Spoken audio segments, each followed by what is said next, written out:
문장 하나의 글, 뭐 기한문이면 기한문, 또는 기획서면 기획서, 하나의 큰 틀의 문장을 만들 때, 글을 쓸 때 어떻게 하면 잘 쓸 수 있는가, 이에 대한 설명을 해드리는 강의입니다.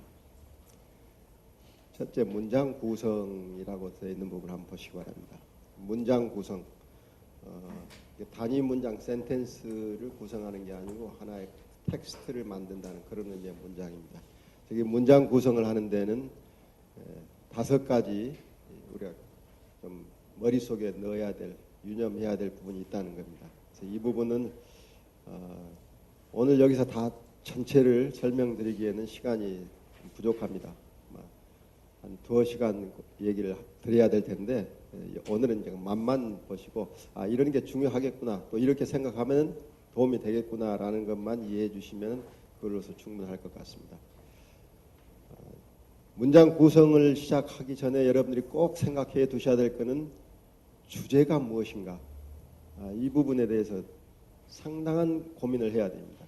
네. 주제는 주제다. 주제를 머릿속에 계속 굴리면서 그 주제를 실현하기 위해서 어떻게 문장을 작성할 것인지 이걸 고민을 해야 됩니다. 저희도 어떤 책을 하나 만들기 위해서는 그 책의 주제를 뭘로 삼고 그 주제를 실현하기 위해서 어떤 걸 동원해야 될지 끊임없이 고민을 합니다. 그래서 2달, 3달 이렇게 갈 수도 있죠. 상사가 무슨 계획에 대해서 만들어 와라 하면은 그때부터 이 계획을 어떻게 만들 것인지, 주제를 뭘로 삼을 것인지, 그 주제를 가지고 어떻게 풀어갈 것인지 이 고민을 하게 되는 거거든요. 그 고민을 할 때 이 부분들을 좀 신경을 쓰시면 됩니다. 그 주제와 관련돼서 소재들은 어떤 것이 있는지, 뭘 가지고 이 주제를 드러낼 것인지. 그래서 소재를 모으다 보면 처음에 생각했던 주제가 약간 바뀔 수도 있어요. 그래서 소재와 주제가 딱 일치시킬 수 있도록 준비를 하는 겁니다. 그 다음에 그 주제를 분석하는 거죠. 이 주제는 도대체 어떤 내용들이 들어가면 좋을까? 하나 예를 들어볼까요? 영등포 구청 관내에 노인들이 많은데 이 노인들의 복지와 관련된 정책을 어떻게 세우면 좋겠는가? 노인들의 영등포 구청 내에 노인들의 복지 정책을 어떻게 하면 세우면 좋겠는가? 한번 계획을 만들어 와라. 이런 얘기를 들었다면 이제 영등포 구청 내 노인들의 복지라는 것이 어떤 그걸 분석을 해보면 주제는 노인 복지 정책이죠. 그걸 분석해보면 노인들의 복지에 뭐가 있는가. 노인들이 먼저 의료 서비스는 어떻게 받아야 되나. 또 노인들이 행동이 불편한 분들은 어떻게 수발해 드릴 수 있겠는가. 아니면은 시간이 많이 남아있는데 이분들을 어떻게 여가를 보내게 해드릴 수 있을 것인가. 아니면 이분들의 건강을 위해서 어떻게 교육을 할 수 있을 것인가. 아니면 이분들에게 용돈을 좀 들여서 즐겁게 살 수 있도록 해드릴 것인가. 다양한, 그러니까 노인 복지라는 주제의 그 하부에 다양한 내용들이 있을 수 있습니다. 그걸 분석하는 거죠. 이게 이제 주제 분석학입니다. 그 주제를 분석한 다음에 그러면 그런 각각의 소주제라고 그러죠. 주제를 분석해내면 소주제가 나오죠. 각각의 소주제에 해당되는 상황이 어떤가. 그 상황이 다른 구나 또는 다른 나라와는 어떻게 다른가. 뭐 이런 걸 또 찾아내는 거죠. 이런 소재들을 많이 찾아내서 이제 하나씩 설계를 하는 거죠. 영등포 구청 내의 노인 복지. 여기는 노인들의 복지에는 이런 부분들에서 우리가 착안을 해야 된다. 소주제가 딱 나오죠. 그 소주제별로 하나씩 노인들의 여가 활용은 이런 부분들에 우리가 착안해야 된다. 이거는 다른 곳에서는 이렇게 하고 있는데 우리는 현재 여기까지다. 우리는 앞으로 어떻게 해야 될지. 또 그 다음에 노인들의 건강 관리는 어떻게. 이런 식으로 쭉 체계화해서 하나의 설계를 만들 수 있죠. 그 설계도가 만들어지면 그때부터 이제 연필을 들고 글을 쓰기 시작하는 겁니다. 그러니까 글을 쓸 때 연필부터 잡으면은 그 사람은 좋은 걸 못 쓰죠. 연필 들기 전에 머릿속에 그 글에 대한 설계도가 완성될 때까지 계속 머리를 굴리는 겁니다.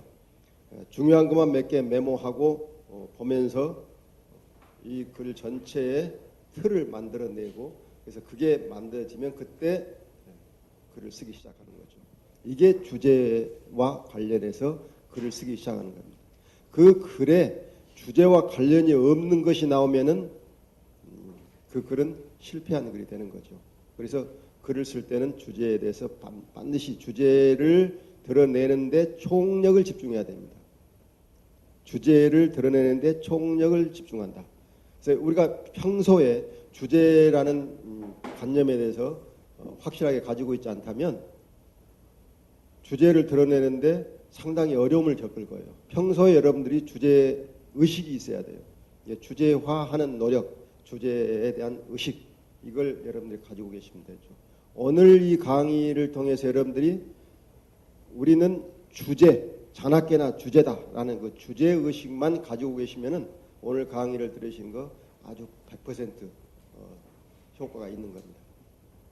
요건 이제 올리셔도 되고 불은 좀 켜주시면 좋겠습니다.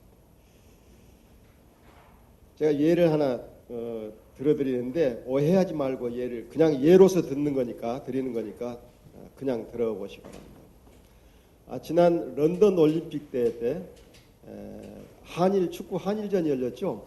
아주 온 국민들이 열심히 봤는데 근데 그 한일전에서 우리가 3대 0으로 이겼죠. 그죠? 그래서 우리가 얼마나 즐거웠습니까? 야, 신났죠. 일본 사람들은 아이고 이게 한국은 역시 안 되는 나라야. 어려운 나라야.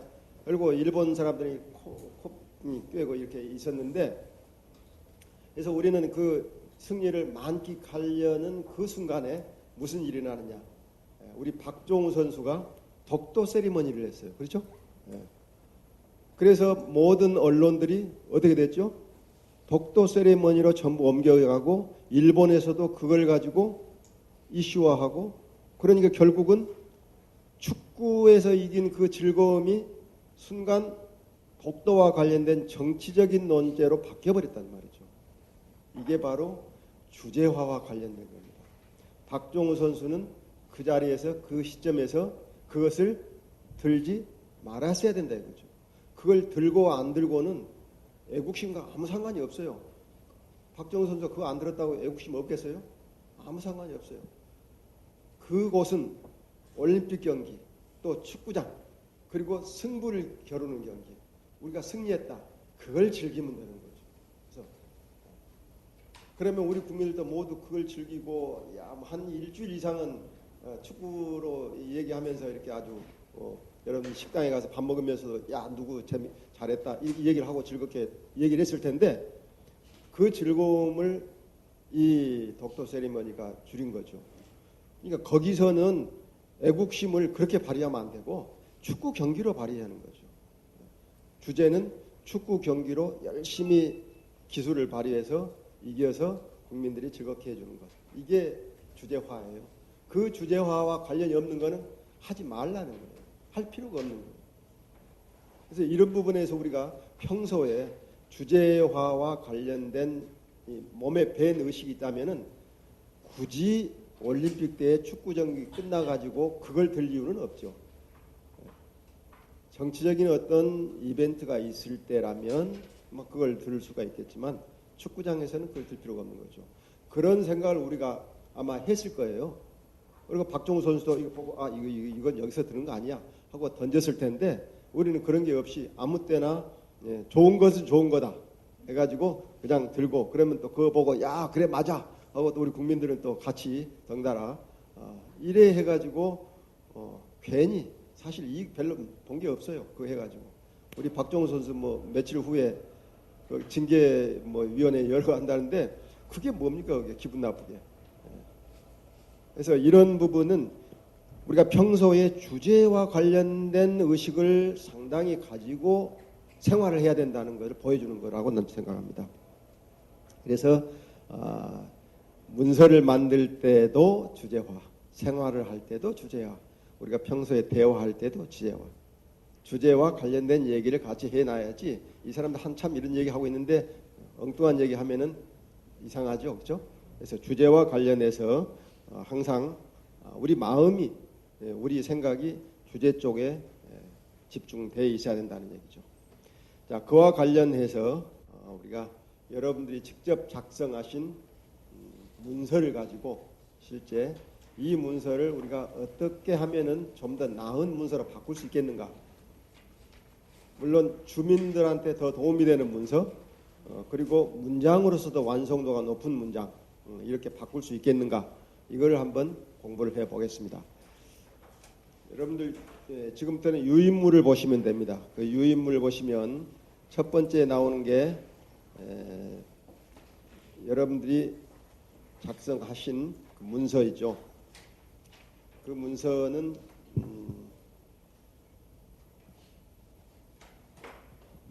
문서의 제목이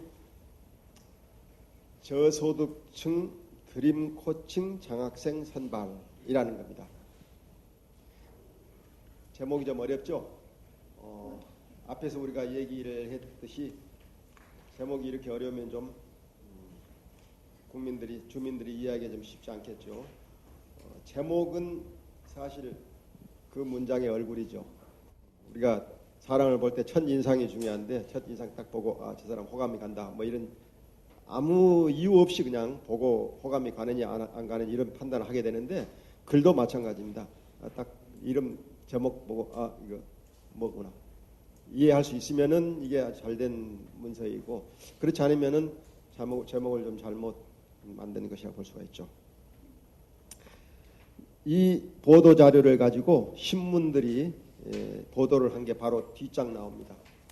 뒷장 보시면은 서울신문이 보도 자료를 아주 충실하게 그대로 거의 뭐 베꼈죠. 베낀 수준으로 보도를 했고, 그다음 연합뉴스가 보도 자료를 한 80% 정도 베껴가지고 보도를 했습니다. 이 연합뉴스 보도를 보고 자료를 보고 뭐 국민일보나 세계일보나 이런 신문들이 또 보도를 했는데 그건 제가 제시를 안 했습니다. 근데 보시면 제목을 한번 보십시오. 보도한 서울신문과 연합뉴스의 제목. 서울신문은 저소득층 드림 코칭 장학생 뽑아요. 이렇게 뽑았죠. 그런데 연합뉴스는 저소득층 장학생 이렇게만 나왔죠. 다시 말하면 영등포 구청에서 만든 이름은 드림 코칭 장학생이에요. 드림 코칭 장학생. 근데 서울신문은 그대로 옮겨줬고 연합뉴스는 드림 코칭을 빼버렸죠. 사실 영등포 구청이 드림 코칭을 좀 알려주고 싶었을 텐데 이 핵심 단어를 빼버렸어요. 왜 뺐느냐?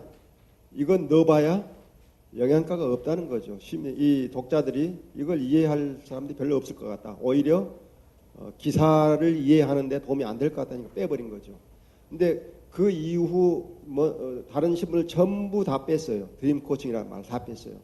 그러니까 영등포구청이 드림 코칭이라는 이름을 만들었는데 그게 일반인들한테는 전달이 거의 안 됐다고 볼 수가 있죠. 그 이유는 간단하죠. 기자들이 볼 때는 이게 독자들한테 별로 도움이 안 되는 거다 이렇게 생각하는 거죠. 사실 드림 코칭이라는 말은 저도 지금 완전하게 이해를 못하고 있습니다. 왜 이런 이름을 지었을까? 그래서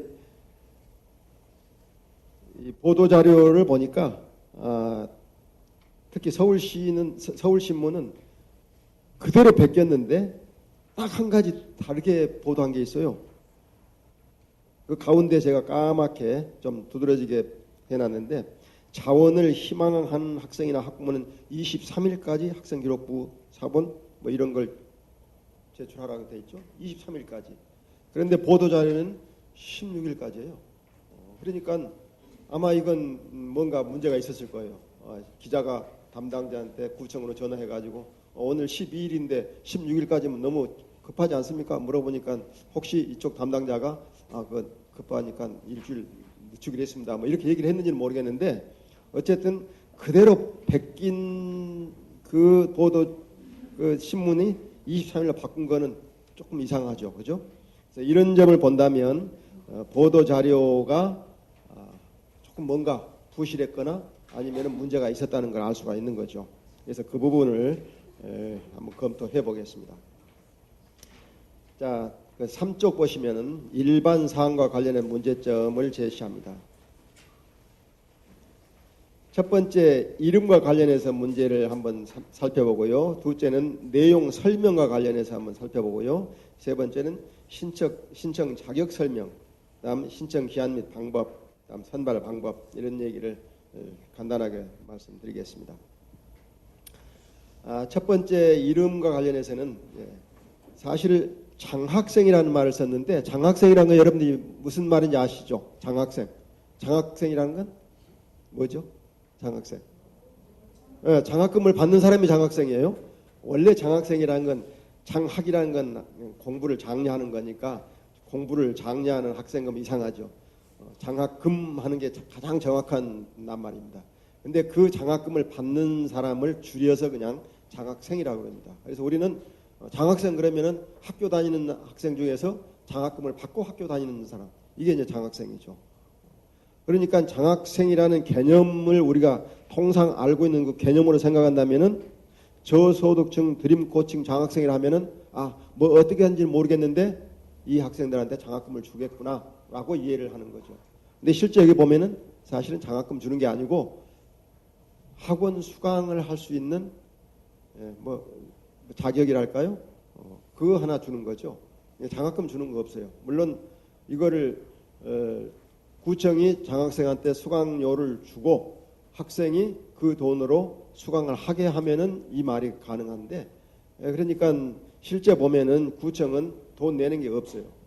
그러니까 사실 장학생이라고 하면은 좀 너무 과장해서 얘기를 했다고 얘기할 수가 있죠. 그래서 장학생이라는 단어도 그렇고 또 하나는 드림 코칭. 이게 사실은 되게 어려운 말입니다. 코칭이라는 거는 제가 찾아봤어요. 도대체 코칭이 무슨 뜻일까 했더니 미국에서 쓰는 말과 영국에서 쓰는 말이 좀 다르더라고요. 미국에서는 그냥 뭐죠? 개인 교습하는 거 이걸 코칭이라고 그러고 영국에서는 뭐더라? 영국에서는 이게 제가 찾아봤는데 여기 안 적혀 있나요? 과외지도. 예. 그러니까 코칭 가지고는 사실 잘 이해가 안 되는 부분이죠. 앞에 또 드림이 있어요. 어떻게 해서 드림이 여기에 연결되는지. 그래서 이게 정말 이해하기 어려웠어요. 그래서 아주 좋은 뜻으로 그냥 생각하고 이게 꿈에 그러니까 아주 멋진 코칭을 한다. 아주 멋지게 지도를 한다. 뭐 아주 최상의 지도를 한다. 이런 뜻으로 받아들이면 되겠을까? 이제 그렇게 생각했는데 그렇다면은 아주 최고의 뭐 과외 선생을 준다든지 아니면 최고의 과외 시설을 뭐 제공한다든지 뭐 이런 의미일 수도 있겠구나 했는데 보니까 다른 학생들이 다 다니는 그냥 보습 학원에 그 강의를 공짜로 듣게 해주겠다는 그런 얘기거든요. 너무 실제 하는 거하고 너무 지금 동떨어지잖아요. 드림 코칭이 도대체 있을 수 없는 얘기잖아요. 그래서 이건 완전히 뭐 시체 말로 이게 누굴 우습게 보는 거 아니냐 이런 의미가 되는 거죠. 근데 그냥 드림 코칭만 한 게 아니고요. 그 앞에 또 있어요. 뭐죠? 희망 디자인이라는 거죠. 요새 디자인이 하도 유행하니까 아무 데나 다 디자인 붙이는데 희망을 어떻게 디자인합니까? 각자의 꿈이 있는데 각자 꿈을 어떻게 막 바꿔주겠습니까? 그러니까 그 학생들이 자기가 가지고 있는 꿈을 실현할 수 있도록 그러려면 공부를 해야 되니까 그래서 보습학원 사실 보습학원 꼭 가야 됩니까? 안 가도 될 수 있죠. 근데 요즘 워낙 다 많이 가니까 가고 싶은데 못 가는 학생들한테 기회를 준다 그런 의미니까 그렇다면 좀 더 그 학생들에게 절실하게 와닿는 제목으로 바꿔야 되지 않겠냐는 거죠. 보습학원 무료 강습 기회 제공 뭐 이러든지 어쨌든 이 이름을 짓는 분들은 고민을 많이 했겠지만 나온 이 이름은 실제 쓰는 사람이나 또는 해당하는 사람들한테는 상당히 어렵습니다. 특히 이게 저소득층이잖아요. 저소득층 또는 한부모 가족, 차상위 계층 이런 사람들한테 하는 건데 이 사람들한테 꿈을 디자인하고 또 드림 코칭을 해주는 장학생. 이게 뭐 어마어마한 걸 해주는 것 같지만 사실은 아무것도 아니다는 거죠. 이런 식으로 이름을 짓는 거는 좀 과장이 심했다. 그래서 좀 더 실질적으로 그걸 혜택을 받을 사람들이 딱 이해할 수 있도록, 또 그런 사람들이 어떤 사람들인지, 혜택을 받을 수 있는 사람이 어떤 사람인지 확실하게 알 수 있도록 제목에서부터 얘기를 해주는 게 좋습니다. 그래서 대체적으로 신문이 뽑은 저소득층 장학생, 사실 저소득층 장학생도 아니고 저소득층 학생 지원 뭐 이 정도 되나요? 뭐 이런 정도로 좀 줄여서 이름을 지었어야 좀 평범하다고 하지만 사실은 평범한 게 좋습니다. 아까 공공언어에서 플레인, 평범하게, 이름을 평범하게 짓는 게 좋습니다. 그 다음 내용 설명을 할 때 이 보도 자료에 보면은 자랑을 많이 했어요. 구청이 이래 했다고 자랑을 많이 하고 싶고 또 그걸 실제 했는데, 사실 이런 걸 보도할 때는 자랑을 하지 말아야 됩니다. 자기는 자랑하지 말고 자기 자랑은 빼고 실제 어떤 도움이 되는가, 어떤 사람들에게 어떤 도움을 주기 위해서 하고 있는지 그 내용을 좀 더 명확하게 알 수 있도록. 아까 얘기했죠. 주제는 뭐냐? 자랑하는 게 주제가 아니고 그 저소득층 해당하는 학생들이 이런 지원을 쉽게 받을 수 있도록 요걸 보고 내가 여기 해당하는구나, 내가 이거 좀 지원 받아야 되겠구나 라는 걸 쉽게 알 수 있도록, 이게 주제화하는 거거든요. 그래서 그 주제화에 방해되는 건 다 빼버리는 게 좋아요. 괜히 넣으면은 그걸 읽는 데 시간이 걸리고 또 그걸 읽으려면은 이해를 해야 되니까 그 이해하는데 헷갈리고, 그래서 이 보도자료의 핵심을 놓치기 쉬우니까 가능하면 쓸데없는 건 빼고 저소득층 가구 자녀들, 이 자녀들에게 구청이 학원들을 설득해서 이 사람들이 무료로 수강할 수 있도록 했다는 것, 요거 핵심적인 내용을 잘 이해할 수 있도록 문장을 구성하는 게 중요하죠. 그 다음 신청 자격 설명하는데 이게 또 공무원들이 항상 하는 거죠. 그냥 자기들이 쓰는 용어로 쪼르륵 해놨어요. 사실 뭐 이걸 하나하나 다 설명하려면, 예를 들면 기초생활보장수급자 하면 이걸 다 설명하기가 힘들죠. 또 저소득 한부모 가정, 어떤 게 저소득 한부모 가정인지 설명하기 힘들죠. 또 차상위 복지수급자, 차상위, 이걸 또 설명하기 힘들죠. 이게 다 사실은 힘든 겁니다. 자기들은 계속 사용해 왔으니까 뭐 이건 다 이런 거다 하지만은 일반 주민들은 또 이해하기 어려운 말입니다. 이걸 그러면 일반 주민들이 이해할 수 있도록 어떻게 표현할 것인지 이걸 좀 고민을 해야 됩니다. 그래서 차상위 또는 저소득 한부모 또는 긴급복지 대상자 이런데 이를 쭉 나열할 게 아니고 실제 이게 250명 선정한다고 그러는데 아마 구청에서는 대체적으로 이 기초생활수급자 몇 명 다 파악이 돼 있죠. 어느 구에 어느 동에 누구 몇 명 이렇게 다 파악이 돼 있을 거예요. 그 다음에 저소득 한부모 가정도 어느 정도 파악이 돼 있을 거예요. 그러니까 주민들에 대한 여러 가지 상황을, 생활 상황을 다 파악해 놓은 상황일 테니까 250명을 선정하려면은 이 250명, 이 자녀들이 몇 명인지 대충 파악을 해서 적어도 긴급 복지 대상자까지는 다 신청을 해도 되겠다 하면은 긴급 복지 대상자를 제대로 설명을 하고 그 이하는 다 되는 거예요. 그러면 기초생활수급자 다 되는 거고 저소득 한부모 가정 다 되는 거죠, 그죠? 그런 우선순위가 있다면 그런 우선순위를 생각해가지고 주민들이 이해할 수 있는 그거를 설명해서 그 이하는 다 됩니다. 또는 뭐 소득이 얼마 이상 이하는 다 됩니다. 이렇게 해서 좀 더 주민들이 이해할 수 있는 폭을 넓혀주는 게 좋다 이거죠. 저소득 기초생활보장수급자, 저소득 한부모 가정 이렇게 용어를 계속 제시하는 것보다 내가 이게 어디에 속하는지 헷갈리니까 그렇게 하는 것보다는 주민들의 일반적인 생활 상황이 파악이 되어 있다면 그걸 요 이하는 다 되는가 신청이 된다 해놓으면은 다른 사람들이 대체적으로 내가 거기에 해당되겠구나 하고 이해를 할 수가 있는 거죠. 그래서 중요한 어떤 그 경계선에 있는 그 자격 그거를 설명해주고 그 이하는 다 된다 또는 안 된다 뭐 이런 얘기를 하는 게 좋다는 거죠.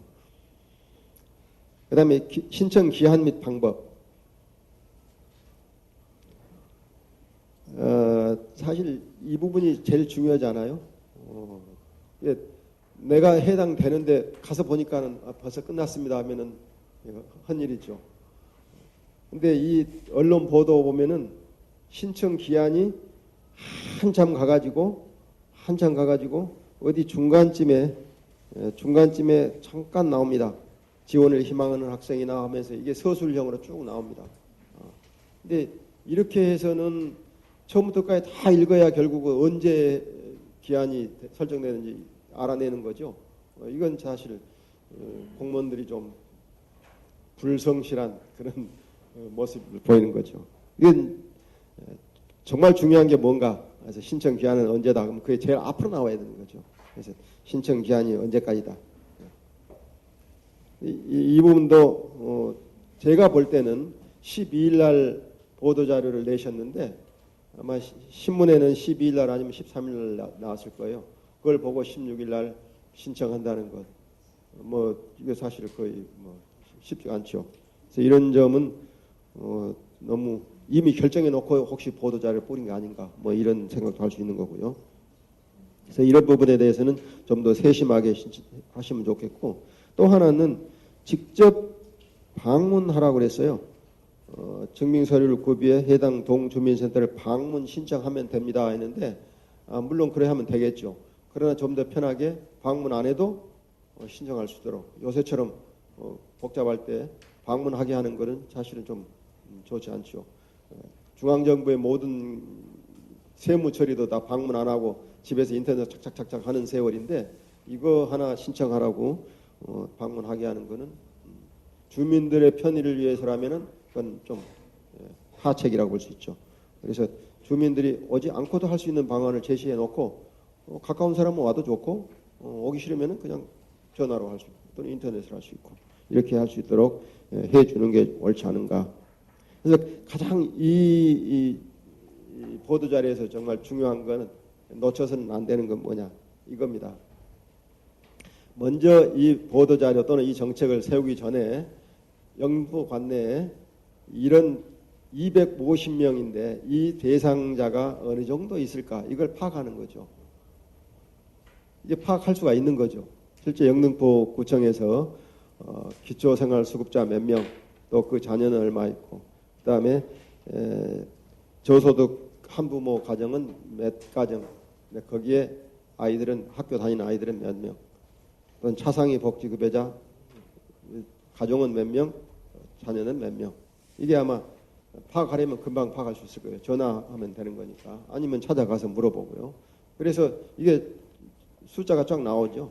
쫙 나오면은 그러면은 250명을 선발하니까 요거는 어느 선까지 신청을 할 수 있도록 하면 되겠구나. 이게 감을 잡을 수 있는 거죠. 그래서 그 목록을 딱 만들어 놓고 먼저 그래서 뜨링 전화 가지고 나 누구인데 그럼 당신 신청 가능. 아니면은 뭐 인터넷에 자꾸 올려놓고 누구는 신청 가능. 요 부분에 신청 가능. 이래 해가지고 먼저 신청을 받을 준비를 구청이 철저히 해 놓는다 이거죠. 먼저 그냥 신청하십시오가 아니고 신청 받을 준비를 딱 해 놓은 다음에 이거 최대한 정확하고 또 최대한 자세하게 딱 준비를 해 놓고 그 상태에서 신청하세요. 이렇게 하면은 사람들이 신청을 하는 즉시 해당 사항 있고 없고 그 다음에 당신은 신청 가능하니까 그때 이거 서류 뭡니까 여기 해당한 서류 있죠. 뭐 학교 생활 기록부를 띄워온다든지 이제 그때 하는 거죠. 근데 이게 될지 안 될지도 모르는데 애들 전부 학교 가서 생활 기록부 띄워주세요. 또는 어디 가가지고 소득 관련 서류 띄워주세요. 해가지고 가서 신청해 놓으면은 당신 해당 없습니다. 이래버리면 이건 국가적으로 낭비죠. 그러니까 서류를 띄워오라 하는 거는 마지막 순간이거든요. 근데 공무원들은 자기들 하기 쉽게 그냥 일단 띄워와봐라 해가지고 이제 그때부터 이제 자격이 되는지 안 되는지 보겠다는 건데 그거는 공무원 편이고 행정 편이고 주민 편으로 간다면은 공무원이 먼저 좀 수고를 해야 됩니다. 준비를 다 한 다음에 확실하게 될 수 있는 사람 뭐 1.5배수든지 아니면 뭐 1.1배수든지 이런 사람들에게 서류 가져와라 해서 보고 오케이 가서 면접하고 해라. 이렇게 하면은 이 해당자들이 이런 혜택을 보는데 상당히 편리하게 이용을 할 수 있을 거예요. 그렇죠? 그래서 결국은 공무원이 먼저 좀 수고를 하느냐 안 하느냐, 이거는 주민이 좀 더 불편해지느냐 좀 더 편해지느냐 이 차이거든요. 그래서 이런 보도자료를 내기 전에 이미 준비가 된 상태에서 보도자료를 내고 그 보도자료를 낼 때도 이 해당자, 소위 혜택을 받을 수 있는 자, 혜택을 받을 수 있는 자가 누군지 좀 더 명확하게 알 수 있도록 해주고 또 혜택을 받을 방법, 신청하는 방법, 뭐 기한, 아주 중요한 부분, 이 부분들을 명쾌하게 알려주고 나야 이게 정상적인 좋은 보도자료죠. 이게 뭐 우리 구청에서는 작년에도 몇 명 했고 뭐 주고 이런 얘기는 사실은 별로 도움이 안 되는 얘기라는 거죠. 그래서 이 주제화하는 노력, 이건 사실 정말 아무리 강조해도 지나치지 않을 정도의 아주 중요한 겁니다.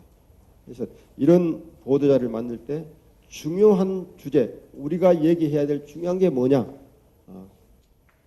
구청의 정책을 홍보하는 것이냐, 아니면은 여기에 수혜자에게 좋은 기회를 제공하는 것이냐 생각해서 좋은 기회를 제공하는 것이라면은 그 수혜자가 그 기회를 잃지 않도록, 그 기회를 놓쳐버리면 안 되잖아요. 잃지 않도록 해주는 방법, 이걸 제시하는, 이게 주제화하는 거거든요. 여전히 띄어쓰기 문제가 나오죠. 제목 딱 첫 번째 제목 나오는데 청소년 희망 디자인 드림 코칭 장학생 해가지고 이 띄어쓰기가 없어요. 막막 붙였었어요. 특히 이게 따옴표가 있는데 그 앞도 다 붙였어요. 이거 꼭 띄시기 바랍니다. 귀찮으니까 그냥 써버렸겠죠. 막 타자 막 치면서 귀찮으니까 그대로 뒀겠는데 기자들이 알아서 좀 띄워달라 뭐 이렇게 하셨을지는 모르겠어요. 어쨌든 여러분들 손을 떠날 때는 공문서기 때문에 정확하게 띄어쓰기를 하셔야 되고요. 그 밑에 나오는 선발할 예정이다, 1년간이다, 앞장선 우사관, 전달할 예정이다, 다음 달, 이것 띄어쓰기, 선발하다 붙였어야 되죠. 뭐뭐 하다는 건 다 붙였어야 됩니다. 하다는 전미사예요. 선발하다, 뭐 전달하다 다 붙였어야 됩니다. 그래서 1년간 이 기간을 나타내는 감, 이건 붙여 쓰는 겁니다. 1년간, 10년간, 5년간. 그다음 앞장서다, 이건 하나의 단어입니다. 앞장서다, 하나의 단어니까 붙여 써야 되고요. 그다음 전달하다, 이건 마찬가지 붙여 써야 되고요. 다음 달, 이 문서 안에 2번 나옵니다. 다음 달이. 근데 앞에는 붙여 쓰고 뒤에는 띄어 썼어요. 왜 그랬을까요? 아무 생각 없이 썼다는 거죠, 그죠? 앞에는 붙여 쓰고 뒤에는 띄어 썼어요. 아무 생각 없이 막 쓰다 보니까 그렇게 된 거죠. 실제 이분이 띄어 써야 되는지 붙여 썼는지 고민을 했다면 둘 중에 하나 합치됐겠죠, 일치했겠죠. 이거 붙여 쓴다면 다 붙였을 테고 띄어 써야 된다면 다 띄어 썼을 거예요. 근데 생각 없이 썼기 때문에 앞에는 붙이고 뒤에는 띄우고, 이건 붙여야 되는 겁니다. 다음 표현, 자신의 꿈을 디자인해. 꿈을 디자인하는 건 있을 수가 없는 거예요. 누가 감히 다른 사람의 꿈을 디자인하겠습니까? 자기도 꿈을 디자인하는 거 아니죠. 어떤 꿈을 갖고 나가는 거죠. 그다음 다양한 교육 기회를 제공하고 있다는데 사실 여기 보니까 다양한 교육 기회가 뭐예요? 학원 강의 듣게 하는 거잖아요. 그러면 한 가지밖에 없잖아요. 그렇죠? 그런데 어떻게 다양하냐는 말이 나옵니까? 그냥 말 나온 대로 쓴 거죠. 그냥 필요한, 뭐 이 정도면 충분할 거예요. 그다음 방문 신청하면 된다. 되게 이게 방문 신청 곧바로 쓰시는 분들이 많은데 저희가 원하기는 좀 언어적으로 좀 구색을 맞춰달라는 겁니다. 그래서 방문하여 신청한다. 만약에 꼭 하여를 빼고 싶으면은 방문과 신청 사이에 가운데점을 찍으면은 가능은 합니다만은 그러지 마시고 읽기 편하게 방문하여 신청하면 된다. 다음에 이거는 표창이라는 말을 잘 이해를 못해서 그러는 것 같아요. 우수 장학생을 대상으로 표창을 수여하고 이랬는데 표창이란 말이 수여를 다 포함을 하고 있습니다. 그래서 장학생을 대상으로 할 것이 아니고 그냥 장학생을 표창해야 되죠. 그렇죠? 그러니까 대상으로라는 말은 전혀 쓸데없이 붙이는 군더더기예요. 그래서 우수 장학생을 표창하고 이렇게 하면 간단합니다. 표창하는 거는 어떤 증서를 줘서 칭찬하는 거죠. 그래서 표창하여 이렇게 하면 되는 겁니다. 다음에 서비스 질 향상과 운영의 내실화를 꾀할 계획이다. 이게 소위 아까 얘기한 명사형 문장, 관형사 자꾸 많이 쓰는 것 이런 거죠. 서비스 질 향상과 운영의 내실화를 꾀할 것입니다. 이런 표현 조금 부드럽게 바꿔달라는 겁니다. 가로 속에 제가 제시를 해놨습니다. 다음에 문장 구성과 관련해서 하나 보겠습니다. 신청 자격과 관련해 가지고 나온 문장인데요. 신청 자격은 해가지고 이러한 기타 소득 및 재산 기준이 최저 생계비 150% 이하에 해당되는 지역 내 초중고등학교 재학생이다. 이렇게 표현을 했죠. 제가 처음 읽을 때는 150% 이하에 해당되는 지역으로 읽었어요. 그래서 그런 지역이 영등포군에 특별히 있는가 했는데 조금 자세히 보니까 해당되는 여기서 끊어야 되겠어요. 해당되는 지역 내 이제 이렇게 읽어야 되는 거였어요. 그래서 끊게 해주면 좋지만 사실은 그보다는 더 주어가 뭐죠? 주어가 신청 자격이죠. 신청 자격은 했으니까 마지막에 서술어는 그 신청 자격 이거이다 이렇게 하면 되는 거죠. 그러니까 수급자 첫째 수급자, 그 다음에 가정, 그 다음에 급여자, 다음에 대상자, 그리고 그 다음에 뭐가 하나 나와야 되죠, 그죠? 생계비 150% 이하에 해당되는 자, 이게 나와야 되죠. 그런 자의 자녀죠. 근데 그 자녀가 우리 영등포 군에 있는 학교 재학생이라는 거죠. 해당 지역이라면은 아주 좀 묘한 말이죠. 여기서는 영등포 구니까 우리 구 내에 있는 뭐 이렇게 하든지, 그래서 이 표현도 좀 적절하지 않고, 그래서 문장 구성을 할 때 신청 자격은 이게 했으니까 이런 자의 자녀로서 우리 영등포 구내에 있는 초중고 학생, 재학생이다. 이렇게 끝나면 되죠. 그 다음에 두 번째, 서류 심사와 학원 면접을 거쳐 다음 달 4일 최종 합격자가 발표되며 최종 선발된 장학생을 대상으로 같은 달 25일 오리엔테이션이 개최된다. 이랬는데 누가 이거 하죠? 합격자 발표를 누가 합니까? 구청이 합니까? 그 다음 오리엔테이션은 누가 하죠? 다 구청이 합니까? 그러면 구청을 주최자로 내세워야 되죠.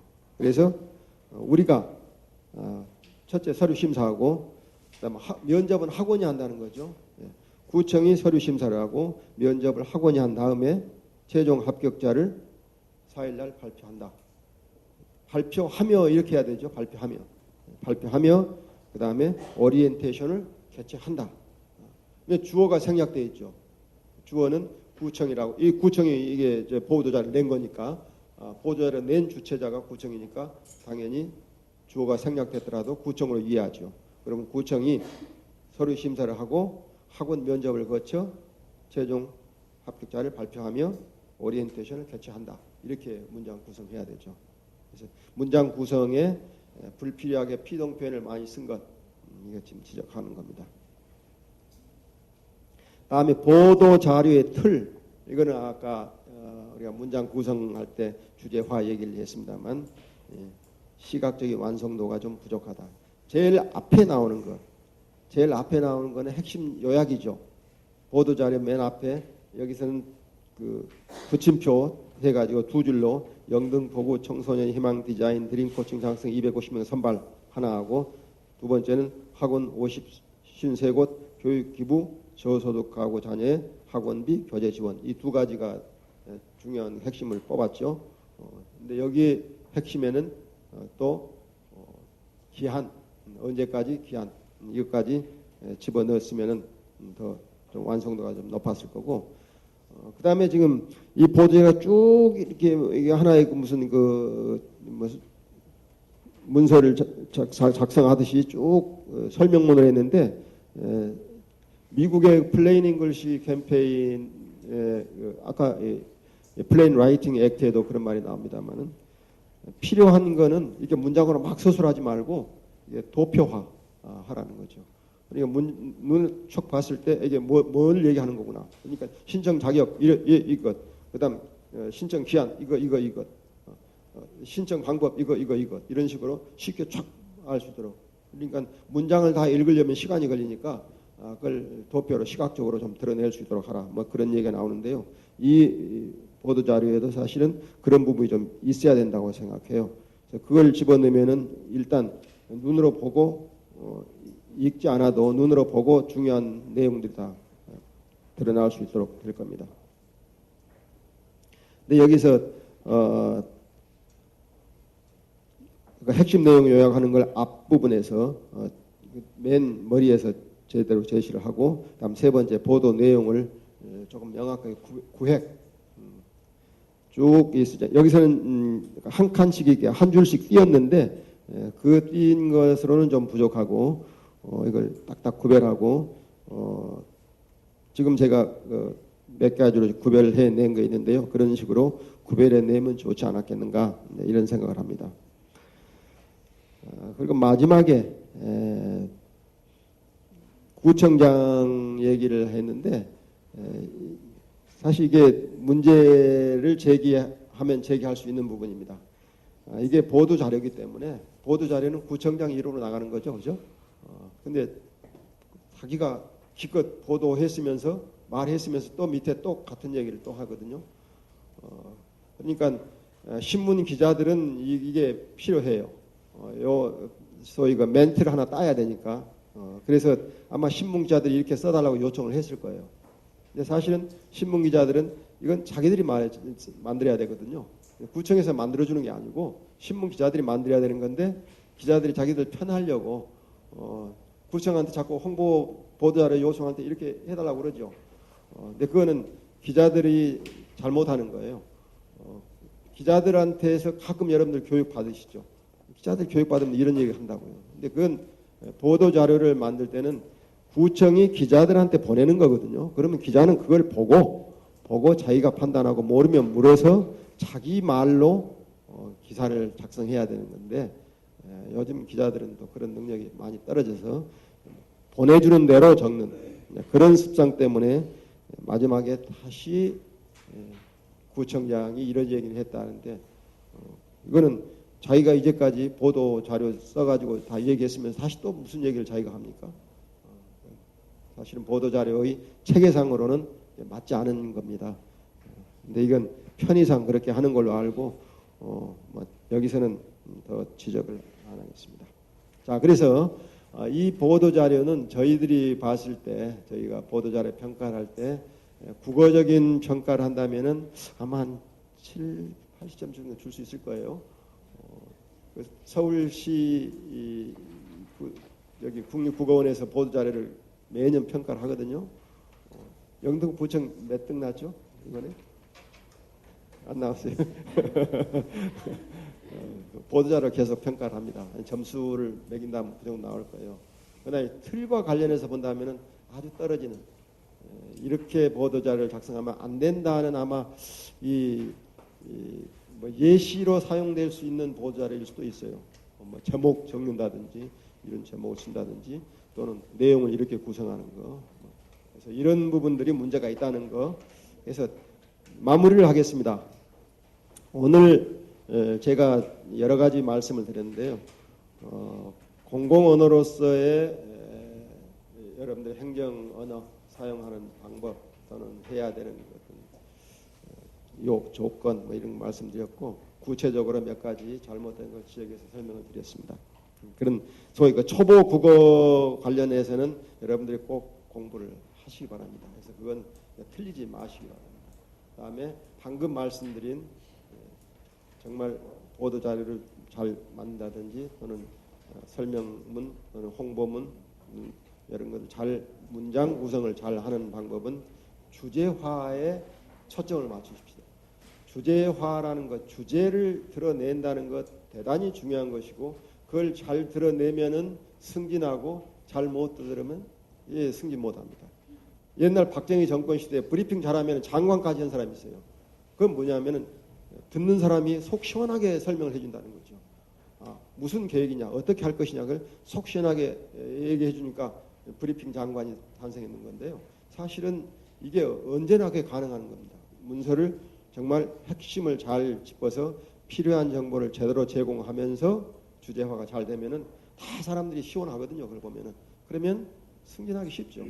그래서 여러분들이 자신의 능력을 기르기 위해서도 좀 더 국어 공부를 하셔야 되고 주민들을 좀 더 편안하게 모시는 그런 의미에서도 공부를 하셔서 앞으로 영등포 구청의 행정 언어, 민간인들에게 주는 민원 답변 회신 아주 기막힌 언어로 만들어졌으면 좋겠습니다. 오늘 고맙습니다.